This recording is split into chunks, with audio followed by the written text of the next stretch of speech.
তিস্তা বাজার থেকে যে রাস্তাটা, দুটো রাস্তা আছে। একটা রাস্তা তিস্তা বাজার থেকে প্রথমে একদম তিস্তা বাজার মোড় থেকে প্রথমে বাঁদিকে চলে যাবে ছোটা মাঙ্গোয়া বড় মাঙ্গোয়া হয়ে তিনচুলের দিকে। আচ্ছা, আরেকটা রাস্তা আরেকটু এগিয়ে গিয়ে আরেকটা রাস্তা আছে, যে রাস্তাটা বাঁদিকে চলে যাবে, মানে যেটা স্ট্রেটও বলা যায়, ওটা সোজা গিয়ে বাঁদিক দিয়ে মোটামুটি নর্মালি কার্ভ করে বাঁদিক কার্ভ করে চলে যায় লামাহাটার দিকে। তা আমি অনেকবারই গেছি এই রাস্তাটায়।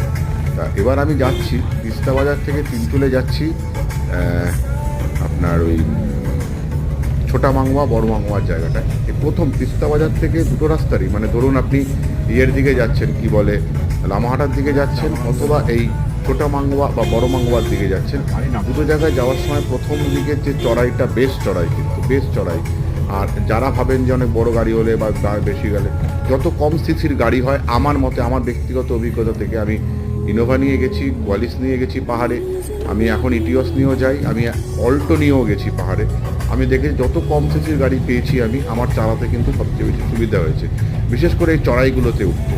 এই চড়াইগুলো বেশ চড়াই, যেখানে মানে একটু চড়াই থাকে। এই তিস্তা বাজার থেকে দেখবেন একটা লাভার্স পয়েন্ট যেটা আছে, মানে লামাহাটার দিকে যাওয়ার জন্য, যেখানে উপর থেকে নিচে ওই ইয়েটা দেখা যায়, কি বলে ওর নাম, ওই মোহনাটা, ওই দুটো রঙ্গিত নদী আর তিস্তা মিশেছে যেখানে, সেই জায়গা অবধি বেশ চড়াই, মানে চালিয়ে ভালো লাগে সবসময় বড় বড় হাইওয়ে থেকে পাহাড়ি চড়াইতে।